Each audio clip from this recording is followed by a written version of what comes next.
So basically, make sure you have your animation. If you don't have your animation in the timeline and it's in the symbol, just make sure that you have it moving in the symbol. Check to see where it stops. Make sure that it loops. Go back to the timeline. Make sure that the frames reach all the way up to the same amount of frames that you have inside the symbol. So 100 inside the symbol, 100 frames. Next, you want to export this, and you want to export this as video media. Make sure you click on Ignored Stage Color. Make sure that the format is in PNG. It might be, I think, H.264. Change it to PNG. Make sure that you have a file for it. So I'm just going to name this Leaves 2. Save. Wait. Make sure you have a folder for it, actually. Leaves 2. And here, name those leaves. So make sure that in the same file that your After Effects project is going to be saved, have a file for the PNG images. So inside Leaves 2, I'm going to save this as leaves. We're going to save, make sure that's checked, make sure it's in PNG, and then we export. Okay, so it's been exported. Make sure this is saved. I'm going to exit. And I'm going to go on to Adobe After Effects. So now that we have After Effects open, you're going to want to open the project that you made. So for me, I'm opening the project we made at school. Make it easier. Keep everything in one file. Keep everything together. So these are like After Effects animations. These were all the animations that I made. Make sure you have this all in a file together, because if you don't have it in the file, it kind of works the same way as like InDesign or Adobe Premiere.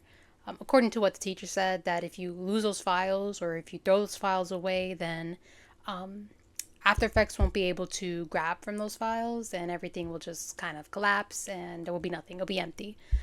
So what I'm going to do is I'm going to open the project that we made in class. Right here. This is the project thing we did at school. What I'm going to do is I'm going to make a whole new composition.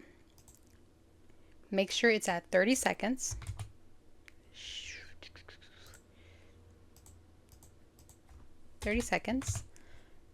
Make sure this is any color you really want it to be.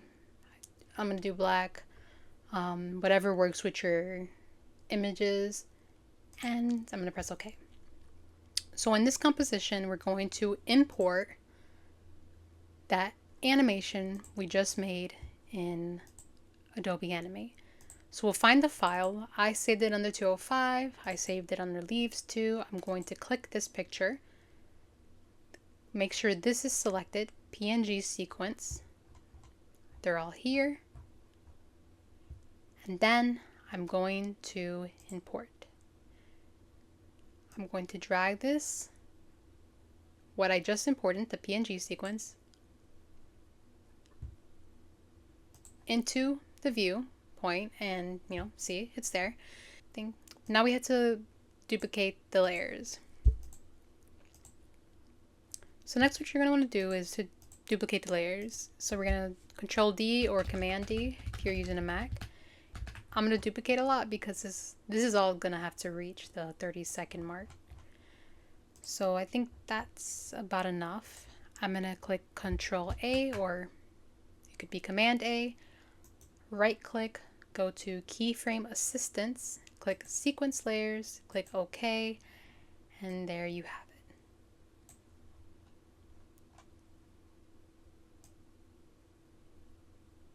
You don't want to go like above 30 seconds. So the best way to do that is to edit the composition time so that it stops right at the end here.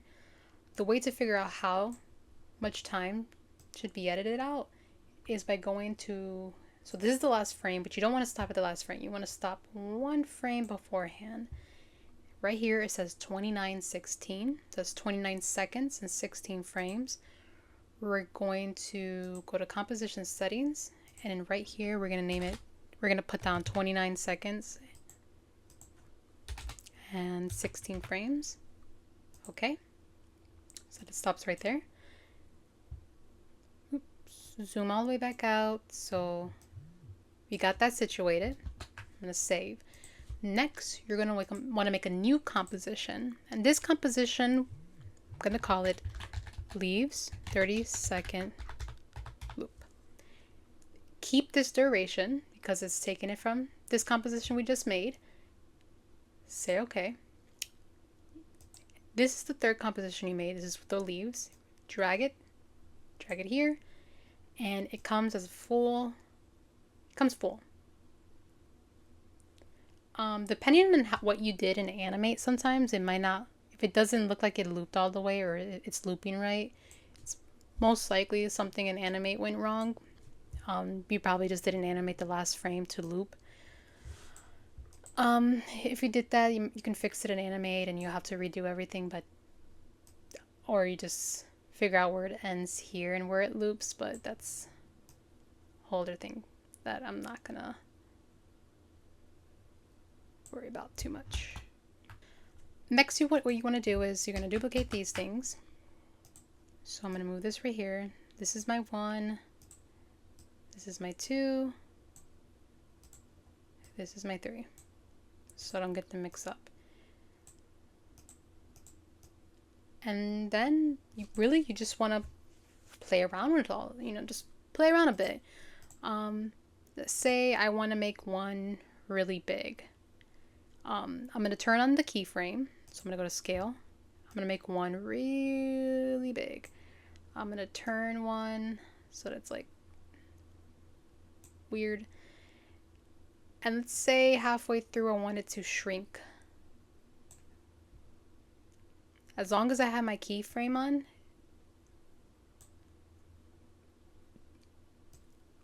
Adobe After Effects automatically tweens everything in a way where it big, small. Keyframes helps you do it. And let's say I want it to get big again right around here. I want it to get big and I want it to turn this way. So that's another thing. If you're gonna do like rotate or scale, like any of these things, you have to make sure that these keyframes are on, because then they just won't work. They won't work. They won't change in the specific spots you want them to change because your keyframes aren't on. You'll just affect the whole thing right from the beginning. So make sure your keyframes are on. And that goes for everything. That not just transform tools. That also goes for like the blend modes and all that. So you see, it goes from here and then it kind of just turns like up, and that's it. Let's say the next one. Let's say I'm going to go to the effect, do mosaic. Let's go to the effects panel here. I'm going to turn all these on. And let's kind of have it so it's not too, it's a little pixelated.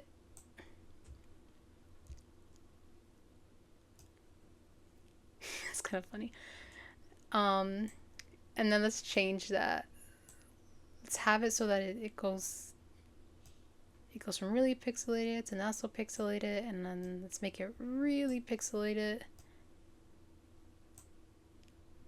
And so, yeah, that's the same thing. It does, with the keyframes in place, it'll change over time.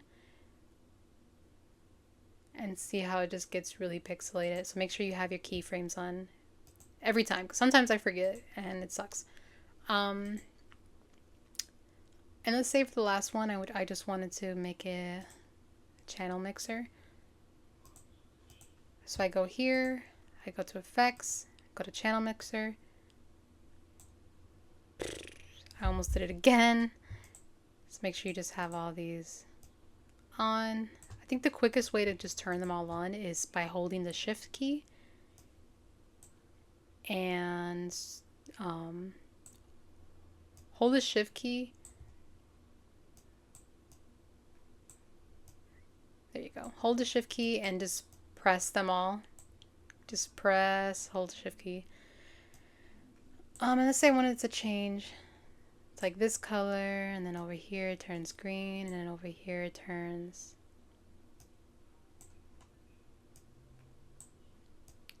blue. So with the keyframes on, it'll just switch to different colors. You gotta think about the seconds too. And then you don't have to change it. Like, you don't have to duplicate this and then make a whole other one just to add multiple effects. You can have, something can have like the same, like something can have multiple effects to it. You just gotta make sure that depending on the effects that you use, might cause your computer to slow, might have a hard time rendering. So let's turn off channel mix. So now we have this twirl effect on the composition 3. So let's start here and let's make sure keyframes are turned on. So let's put this back to normal.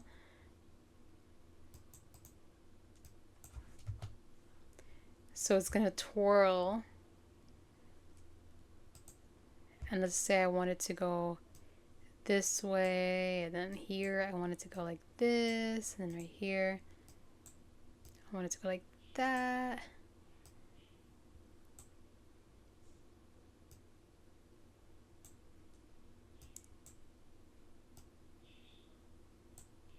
So I slowed it, and so little by little it twirls.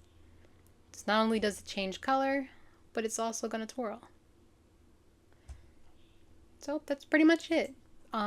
All Galena really wants us to do is mess around with all of these effects so that as we make our animations, we kind of could figure out like, oh, I like this. I liked how this effect looked like. Maybe I'll use it for my animation, you know, that, all that kind of stuff. I wouldn't be surprised if we're expected to have a couple of these things done so that we can show that we've been practicing, that we've been looking.